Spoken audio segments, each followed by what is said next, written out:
Allah rassemblera en un jour désigné les premières et les dernières générations. Elles se mettront debout 40 ans durant, les yeux hagards, dirigés vers le ciel, attendant que le jugement soit rendu.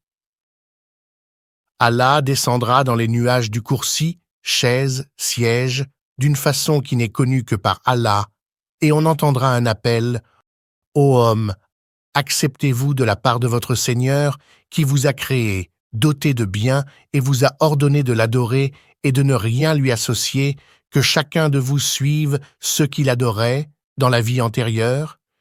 N'est-ce pas de la justice d'Allah? Ils diront « Si ».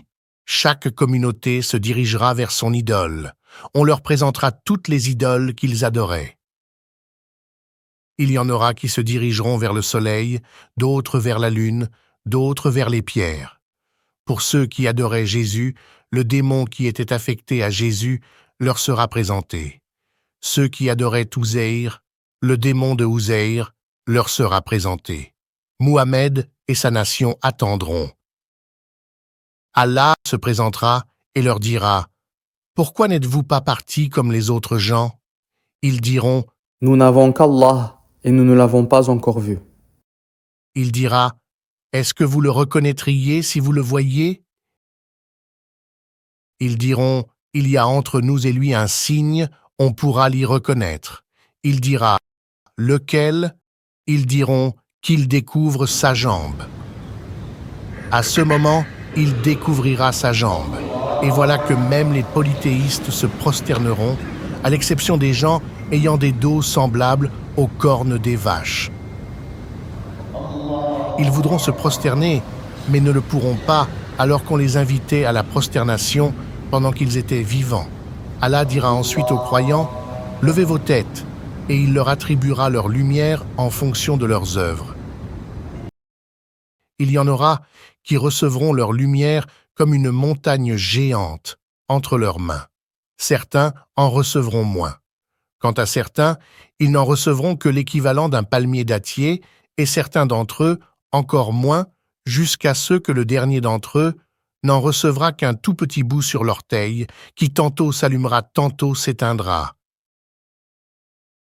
Et leur Seigneur sera devant eux, les guidant pour traverser le pont jeté sur l'abîme de l'enfer, laissant une trace semblable à celle du tranchant de l'épée. Dans un autre hadith authentique, on trouve sa description comme suit. Le chemin étroit sera jeté sur l'enfer. Il sera aussi étroit que la lame d'une épée. Il sera glissant et périlleux. Il y a au-dessus des barres de fer toutes enflammées, avec lesquelles les gens seront happés. Celui qui sera accroché tombera au feu. Il leur dira de traverser. Leur passage sera relatif à leur lumière. Ainsi, certains passeront aussi vite qu'un clin d'œil, d'autres comme l'éclair, d'autres comme le nuage, d'autres comme des comètes, d'autres comme le vent, d'autres comme les chameaux, d'autres comme la course de l'homme. Viendra enfin celui qui recevra la lumière sur le bout de son orteil, rampant sur son visage, ses pieds et ses mains.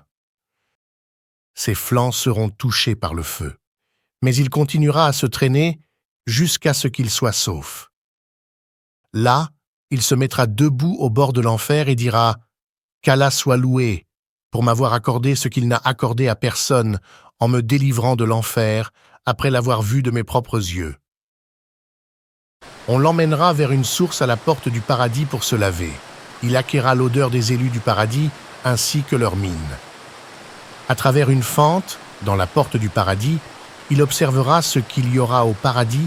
Il dira « Seigneur, fais-moi rentrer au paradis. » Allah lui répondra « Tu me demandes à présent le paradis alors que je viens de te sauver de l'enfer ?»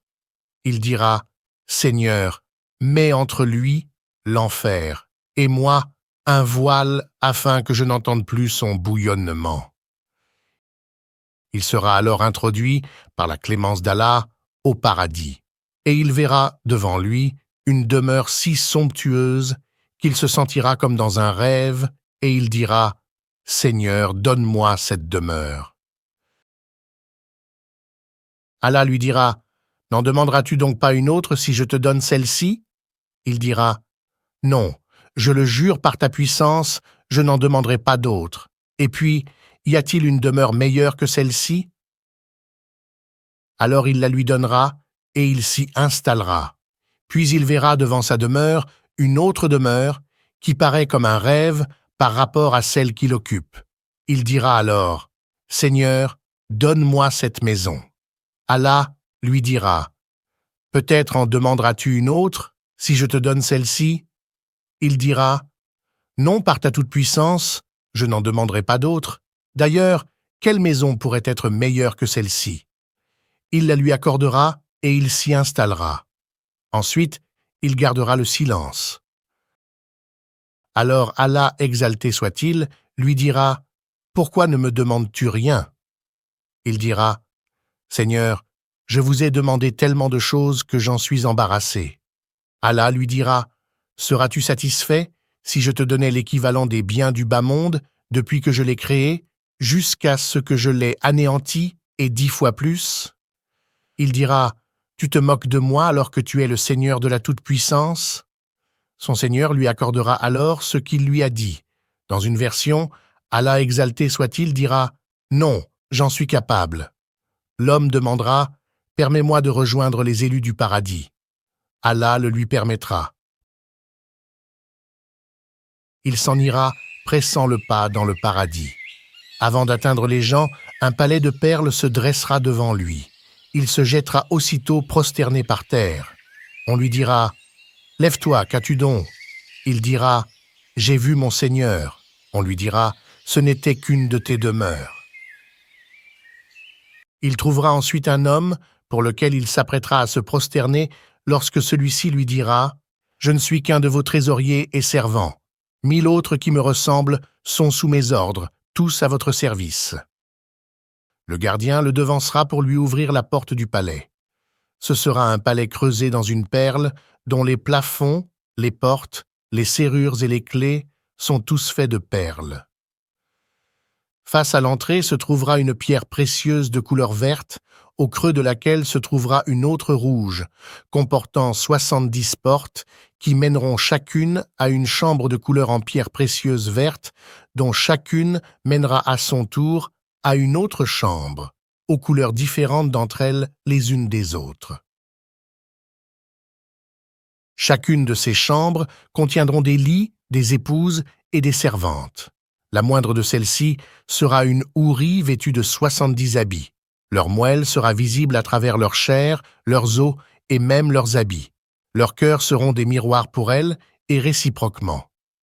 À chaque fois qu'il s'en éloignera un moment, elle deviendra 70 fois plus belle à ses yeux et il lui dira « Je jure par Allah que je vous trouve 70 fois plus belle qu'avant. » Elle lui répondra la même chose. On lui dira « Regardez ». Il regardera, et voilà qu'on lui dira « Voici votre propriété. Elle s'étend sur une distance de 100 ans de marche, que tu pourras quand même embrasser du regard. » Ibn Masoud rapporte ensuite que Omar a dit « N'entends-tu pas ce que nous rapporte Ibn Abd, ô Ka'b, au sujet des élus du paradis qui occupent le rang le plus bas? Qu'en est-il alors de ceux au rang élevé ?» Il lui répondit « Ô commandeur des croyants, il y a au paradis ce que nul œil n'a vu et ce que nulle oreille n'a jamais entendu. » Puis il cita le reste du hadith.